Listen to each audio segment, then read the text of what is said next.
Baik, bismillahirrahmanirrahim. Assalamualaikum warahmatullahi wabarakatuh. Selamat pagi, siang, malam semuanya. Selamat datang di video penjelasan kami tentang optimasi kebijakan pengiriman perlengkapan medis. Kami dari kelompok 1 yang beranggotakan Anita Lestari, Ulaya Azizah Nadia, Dunina Kurniati, Sofia Zuarita, Yusina Filah, dan juga Dahlia Zahra.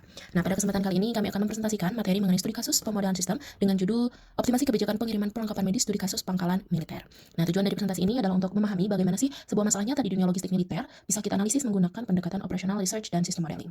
Oke, sebelum kita masuk ke studi kasusnya, kita pahami dulu bahwa setiap proyek dari operational research atau manajemen science ORMS ini memiliki 3 fase utama gitu ya, dimulai dari formulation or problem scoping, di mana ini merupakan tahap memahami masalah. Lalu yang kedua ada modeling the system, di mana tahap ini membangun model matematis atau konseptual untuk menganalisis suatu masalah. Dan tahap yang ketiga itu adalah implementation of recommendation, di mana tahap ini adalah untuk menerapkan hasil analisis untuk solusi nyata. Nah, dalam pembahasan kali ini kami akan fokus nih pada fase pertama, yaitu problem scoping, di mana pada tahap ini sangat penting karena seringkali masalah di dunia nyata itu tidak terdefinisi dengan jelas. Jadi tugas kita bukan hanya langsung mencari solusi, tetapi terlebih dahulu memahami ruang lingkup dan juga konteks masalahnya. Nah, kebanyakan kegagalan proyek analisis sistem itu justru terjadi karena kesalahan di tahap perumusan masalah. Jadi kalau dari awal sudah salah dalam memahami masalah, model sebagus apapun bisa jadi salah arah. Oke, kita masuk ke studi kasusnya. Jadi pada studi kasus ini kami menganalisis sistem distribusi perlengkapan medis dari suatu pangkalan militer menuju 5 pos yang berbeda di zona operasi atau zona perang gitu ya. Nah, setiap pos ini diketahui membutuhkan 200 paket medis per bulan. Jadi dalam 1 tahun itu total permintaan itu mencapai 12.000 paket. Nah, di mana seluruh pengiriman ini menggunakan helikopter dengan biaya tetap penerbangan itu per penerbangan ya, itu sebesar $3.000. Ya, nah saat ini pengiriman ini dilakukan setiap 2 bulan sekali dengan jumlah 400 paket per pengiriman. Dan kebijakan ini menghasilkan total biaya tahunan sebesar $28.000. Nah, namun di sini komandan logistik menilai biaya ini masih terlalu tinggi. Maka tujuan dari studi ini adalah mencari kebijakan pengiriman mana yang paling efisien, yaitu frekuensi dan jumlah pengiriman yang bisa menekan biaya tanpa mengganggu ketersediaan perlengkapan medis di pos-pos atau kelima pos tadi.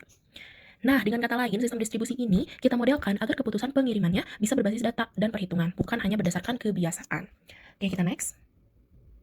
Oke, di sini ada stakeholder ya.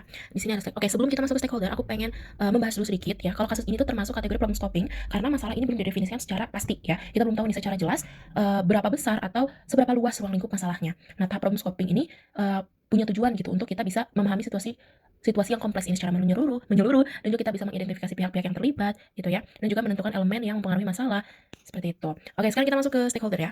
Nah, sebelum melakukan pemodelan ini kita perlu paham siapa aja sih pihak yang terlibat dalam sistem ini, atau ini biasa disebut stakeholder. Ada 4 kategori utama, yaitu pertama ada problem owner. Itu di dalam kasus ini adalah komandan logistik ya, komandan logistik militer. Nah, beliaulah yang memiliki kewenangan dan tanggung jawab penuh terhadap kebijakan dari si pengiriman ya. Dan juga dia memiliki masalah ini gitu. Yang kedua ada problem user, yaitu petugas logistik dan operator distribusi. Nah, mereka ini yang menjalankan pengiriman di lapangan begitu. Lalu yang ketiga ada problem customer, di mana ini merupakan tim medis dan prajurit di 5 pos militer yang menjadi penerima si paket medis tersebut. Dan yang terakhir ada problem solver, yaitu di sini mahasiswa TI, itu kami sebagai mahasiswa teknik industri yang berperan untuk menganalisis dan mencari solusi optimal berdasarkan pendekatan sistem. Nah, dengan memahami setiap peran dari stakeholder, kita bisa memastikan bahwa model yang dibuat nanti benar-benar relevan dan sesuai dengan kebutuhan nyata di lapangan. Yes. Oke, kita lanjut ke hierarki sistem ya. Selanjutnya di sini kita akan menggambarkan hubungan antara elemen dalam sistem melalui diagram hierarki. Oke, di tingkat tertinggi terdapat sistem logistik militer yang membawahi beberapa subsistem. Ya, dari komando logistik lapangan, lalu selanjutnya ke unit pengiriman lapangan ya, gudang medis juga ke unit pengiriman lapangan seperti ini. Oke, nah dari unit pengiriman lapangan itu menggunakan moda transportasi ditransferkan ke 5 pos yang berbeda gitu ya. Ke 5 pos yang berbeda sebagai titik akhir distribusi. Nah, semua proses ini dikendalikan oleh sistem informasi dan pelaporan stok ya, untuk memastikan ketersediaan perlengkapan medis tetap aman. Nah, jadi melalui hierarki ini kita bisa melihat bagaimana sih keterkaitan antar bagian membentuk satu sistem yang kompleks tetapi tetap terstruktur gitu ya, mulai dari perencanaan, pengadaan hingga distribusi ke titik akhir. Nah, ini narrow system itu orang-orang yang berada di TKP, orang-orang yang ada dalam penyelesaian masalah gitu ya. Nah, itu untuk narrow system. Untuk wider sistemnya di sini ada komando logistik militer atau mungkin dia yang ada di base pusat gitu ya. Ada divisi anggaran dan pengadaan, dan juga ada gudang logistik pusat. Nah, yang nantinya mereka akan berkontribusi berinteraksi gitu ya dengan narrow system di komando logistik lapangan dan juga gudang medis untuk selanjutnya disebarkan ke 5 pos yang berbeda seperti itu. Oke, kita next di sini juga ada rich picture ya. Nah, salah satu alat bantu utama dalam problem scoping itu adalah mind map dan rich picture. Kalau mind map ini biasanya disusun dalam bentuk tulisan, heading atau slogan gitu ya. Sedangkan rich picture lebih visual, menggunakan gambar bergaya kartun gitu agar situasi dapat tergambarkan tanpa adanya hambatan di bahasa. Nah, kelebihan rich picture ini yaitu menampilkan interaksi antar elemen sistem secara intuitif sehingga orang yang tidak berlatar belakang teknis pun bisa memahami situasinya. Oke, di sini ada package ya, yaitu adalah paket medis menyimpan 12.000 paket per tahun untuk biaya penyimpanan 10% dan nilai paket itu $100. Nah, dari military base itu menyimpan 12.000 paket ya. Nah, selanjutnya akan didistribusikan ke 5 pos tadi menggunakan apa? Menggunakan helikopter. Di mana di sini helikopter udah punya sekali penerbangan itu $3.000 ya. Diterbangkan ke pos 1, pos 2, dan selanjutnya sampai pos 5. Nah, dalam gambar ini terlihat nih hubungan antara si pangkalan militer atau military base, lalu ada gudang ya yang menyimpan paketnya, helikopter dan pos-pos penerima. Dan juga sebenarnya di sini juga ada pula aliran informasi dan logistik yang menunjukkan bagaimana proses distribusi terjadi. Nah, dari rich picture ini kita bisa lihat pangkalan sebagai pusat keputusan dan penyimpanan ya, helikopter sebagai alat transportasi dengan biaya tetap per penerbangan. Lalu di sini ada pos-pos militer sebagai titik permintaan tetap gitu ya. Nah, serta elemen biaya resiko dan kendala waktu yang saling berinteraksi. Nah, lalu kita di sini ada interaksi antar elemen dalam sistem distribusi perlengkapan medis militer. Yang pertama, ada biaya tetap penerbangan tadi ya yang $3.000. Artinya semakin sering pengiriman dilakukan, maka biaya penerbangan total meningkat. Ya dong. Namun jika frekuensi dikurangi, biaya penerbangan berkurang, tapi muncul dampak lain seperti meningkatnya biaya simpan dan resiko kekurangan stok seperti itu ya. Oke, di sini juga ada elemen risiko. Risiko yang muncul dari ketidakpastian dalam proses logistik dan operasional medan perang. Yang pertama, risiko kehabisan stok. Ya, resiko kehabisan stok. Lalu yang kedua ada resiko kerusakan barang. Barang terlalu lama disimpan di gudang rusak, kadaluarsa, menurun kualitasnya. Nah, ini terkait langsung dengan frekuensi pengiriman rendah dan peningkatan biaya simpan ya. Lalu ada risiko operasional. Setiap penerbangan helikopter di zona operasi ini membawa risiko cuaca buruk, gangguan medan perang, atau keterlambatan karena faktor non teknis. Artinya, makin sering penerbangan dilakukan, risiko kecelakaan atau penundaan itu bisa meningkat. Oke, kita bisa lihat di sini ada pengaruh frekuensi pengiriman terhadap total biaya distribusi ya. Kita bisa menambah frekuensinya atau mengurangi frekuensinya. Nah, plus minusnya itu apa? Oke, kita bahas yang pertama, menambah frekuensi pengiriman. Berarti helikopter itu kan lebih sering terbang, frekuensi dia mengirimkan ke pos itu lebih sering. Ya, kuantitas per pengiriman bisa lebih sedikit. Biaya penerbangan lebih tinggi karena lebih sering kan. Lalu biaya penyimpanan lebih rendah karena stok di gudang cepat berkurang. Lalu persediaan di pos lebih segar dan selalu tersedia. Dan juga resiko kehabisan stok lebih kecil. Itu adalah plus minus dari si frekuensi menambah ya. Jika kita mengurangi frekuensi pengiriman, artinya helikopter lebih jarang untuk terbang ke pos-pos tersebut. Kuantitas per pengiriman harus lebih besar untuk menanggulangi kekurangan stok, lalu biaya penerbangannya lebih rendah memang karena lebih jarang kan perginya, dan biaya penyimpanan lebih tinggi, stoknya itu bisa menumpuk di pos, seperti itu. Dan juga risiko penundaan dan kerusakan barang lebih besar, dan juga persediaan di pos bisa menumpuk atau tidak merata. Ya, seperti itu. Oke, selanjutnya kita lanjut ke trade-off. Kita bisa lihat adanya trade-off antara biaya transportasi dan biaya penyimpanan. Ya, inilah inti dari permasalahan distribusi, yaitu mencari titik keseimbangan paling optimal antara ordering cost dengan holding cost, seperti itu ya. Oke, kita lanjut ke elemen masalah. Nah, setelah kita memahami kondisi sistem secara keseluruhan melalui rich picture dan analisis situasi, sekarang kita masuk ke tahap identifikasi elemen-elemen masalah yang menjadi inti dari sistem distribusi ini. Di mana tujuannya adalah untuk mengetahui siapa saja sih yang terlibat, apa sih yang ingin dicapai, bagaimana mengukurnya, dan ruang lingkup apa aja, ruang lingkup sistem yang sedang kita pelajari itu apa saja gitu ya. Oke, yang pertama kita masuk ke pengambilan keputusan, yaitu ada komandan logistik. Di mana dalam sistem ini beliau memiliki otoritas penuh dalam menentukan kebijakan distribusi perlengkapan medis ke pos-pos militer. Ya, setiap kebijakan seperti seberapa sering sih helikopter harus dikirim atau berapa jumlah paket yang dibawa, itu merupakan hasil keputusan dari level komando ini. Oke, selanjutnya. Untuk pengambilan keputusan ini, berarti semua analisis dan rekomendasi yang kita buat itu nantinya akan menjadi input bagi komandan logistik untuk menentukan kebijakan baru yang lebih efisien. Oke, yang kedua, tujuan sistem, yaitu adalah menghasilkan biaya termurah dengan tetap memenuhi kebutuhan. Nah, tujuan utama dari sistem distribusi ini adalah menghasilkan total biaya terendah sambil tetap menjaga kelancaran pasokan medis di setiap pos militer, di 5 pos militer tadi. Jadi bukan hanya mencari penghematan biaya, tapi juga memastikan sustainability dari operasional medis di medan perang gitu. Nah, tujuan ini mencerminkan prinsip dasar dari operational research sebenarnya, itu menentukan solusi optimal yang menyeimbangkan antara efisiensi dan efektivitas gitu kan. Oke, yang ketiga ada kriteria kinerja, di mana di sini kita meminimalkan total biaya distribusi. Kriteria kinerja di sini digunakan untuk menilai apakah suatu kebijakan distribusi itu baik atau tidak. Nah, dalam kasus ini kriteria utamanya adalah meminimalkan total biaya distribusi yang mencakup dua komponen. Yang pertama, biaya penerbangan helikopter per kali kirim, $3.000 per flight.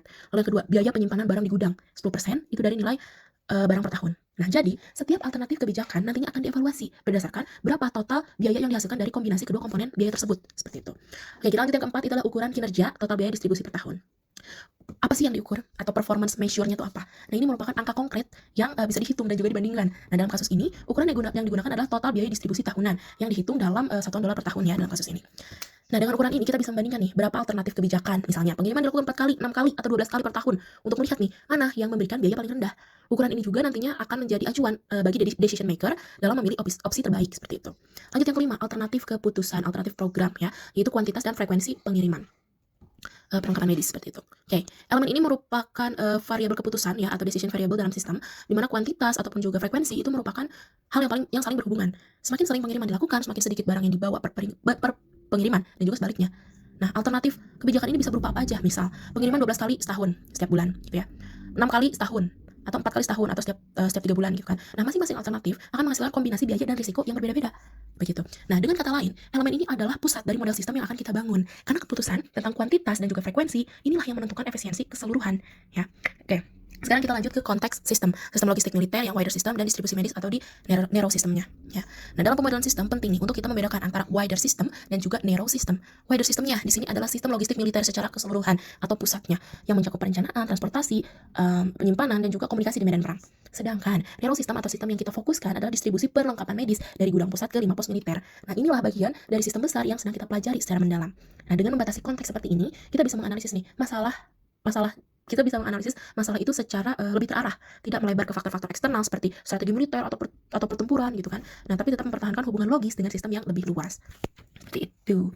Oke, kita lanjut. Di sini ada black box ya. Nah, untuk black box ini kita hanya menyajikan input proses output. Di mana untuk memahami sistem dengan sederhana kita gunakan black box gitu kan. Yang pertama input itu adalah permintaan dari pos militer ya, berupa informasi begitu, kapasitas helikopternya seperti apa, berapa, dan juga biaya penerbangan dan penyimpanan. Nah, lalu di sini prosesnya apa? Melakukan penjadwalan dan perhitungan distribusi.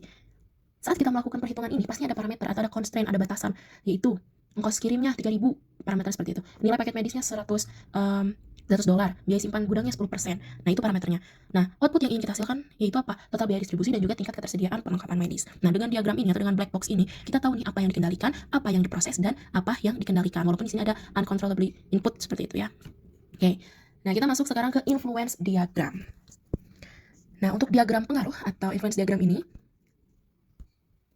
untuk menganalisis nih kebijakan logistik di pangkalan militer ya. Diagram ini membantu kita memvisualisasikan semua variabel keputusan, variabel ketidakpastian dan variabel hasil yang saling terkait dengan tujuan utama kita, yaitu meminimalkan total biaya tahunan ya. Oke, aku jelasin dulu. Sini ada beberapa bentuk ya. Yang pertama ada oval atau lingkaran. Ini merepresentasikan variabel ketidakpastian atau variabel sederhana ya, input data. Seperti ini contohnya ada permintaan, seperti itu ya, biaya tetap per tahun, biaya total dan lain-lain. Lalu di sini untuk persegi atau kotak, di ini mempresentasikan variabel keputusan yang dapat kita atur. Nah, dalam kasus ini kita punya frekuensi kebutuhan per tahun dan juga kuantitas kebutuhan. Dan juga segi 5 atau pentagon ini yaitu adalah variabel hasil atau tujuan yang ingin kita optimalkan, yaitu merupakan total biaya tahunan tadi ya. Nah, sekarang ayo kita telusuri nih jalur yang menghasilkan biaya total per tahun untuk pengiriman atau pemesanan. Oke, yang pertama, proses dimulai dari biaya tetap per tahun sebesar $3.000 ya per penerbangan, yang merupakan biaya fixed cost untuk helikopter. Nah, biaya ini dipengaruhi oleh frekuensi kebutuhan per tahun, yaitu berapa kali nih pengiriman dilakukan dalam setahun. Nah, ini adalah keputusan atau kotak itu ya yang harus kita atur. Nah, lalu frekuensi kebutuhan per tahun dikalikan dengan biaya tetap per tahun akan menghasilkan total biaya total per tahun atau biaya pemesanan tahunan. Nah, selanjutnya di sini ada jalur penentuan kuantitas dan frekuensi ya. Dua variabel keputusan utama kita yaitu frekuensi kebutuhan per tahun dan kuantitas kebutuhan ini saling terkait dan dipengaruhi oleh permintaan. Permintaan tahunan total 12.000 paket ya. Nah, itu mempengaruhi kedua keputusan tersebut. Jika kita menentukan frekuensi kebutuhan per tahun misalnya 6 kali gitu, maka kuantitas kebutuhan jumlah paket per pengiriman akan otomatis terhitung. Seperti itu. Keduanya merupakan keputusan yang harus ditentukan gitu ya. Lalu ada kuantitas dari kebutuhan, itu yang menjadi penentu utama dari biaya penyimpanan per tahun di jalur berikutnya. Nah, jalur biaya penyimpanan. Jalur ini berfokus pada biaya menjaga stok di gudang gitu ya. Permintaan tahunan dipengaruhi biaya penyimpanan per tahun, karena semakin besar permintaan, semakin besar pula nih nilai total paket yang mungkin disimpan. Lalu yang kedua ada kuantitas kebutuhan, yaitu adalah merupakan jumlah paket ya yang diterima setiap pengiriman. Nah, ini tuh menentukan rata-rata stok yang disimpan di gudang. Semakin besar kuantitas ini, maka semakin tinggi juga biaya penyimpanan per tahun gitu. Nah, dan juga panah-panah ini nih, panah dari kuantitas kebutuhan dan permintaan tahunan itu bertemu dan membentuk variabel hasil, yaitu biaya penyimpanan per tahun. Jadi intinya diagram ini tuh menunjukkan bahwa untuk mencapai total biaya tahunan yang termurah, kita harus menyeimbangkan biaya total per tahun atau biaya pemesanan gitu ya, dan biaya penyimpanan per tahun. Ini dicapai melalui penentuan yang optimal dari dua variabel keputusan kita, yaitu frekuensi kebutuhan per tahun dan kuantitas kebutuhan. Seperti itu ya. Oke, kurang lebih seperti itu yang setelah kita pelajari dan juga telah kita diskusikan ya. Fun fact dari materi problem scoping ini dikatakan bahwa a well-defined problem is half solved ya. Artinya kalau masalahnya sudah jelas dan terdefinisi dengan benar, separuh solusi sebenarnya sudah ditemukan gitu ya. Tapi ini tidak hanya tentang angka, tapi tentang bagaimana kita memahami sistem secara manusiawi, kontekstual, juga realistis. Seperti itu. Jadi dengan kita memvisualisasikan seperti rich picture, diagram sistem, influence diagram, kita bisa berdiskusi lebih efektif lintas divisi tanpa adanya kesalahpahaman. Oke, sebagai kesimpulan, kami telah menjabarkan kasus distribusi perlengkapan medis di pangkalan militer ini dengan pendekatan problem scoping. Kita sama-sama belajar memahami sistem menggunakan rich picture dan menganalisis alternatif kebijakan pengiriman. Kami juga mendefinisikan elemen, konteks, serta hubungan antar variabel melalui black box dan influence diagram. Baik, demikian presentasi dari kelompok kami. Terima kasih atas perhatian teman-teman dan juga Bapak dosen. Kami dari kelompok 1. Terima kasih. Wassalamualaikum warahmatullahi wabarakatuh.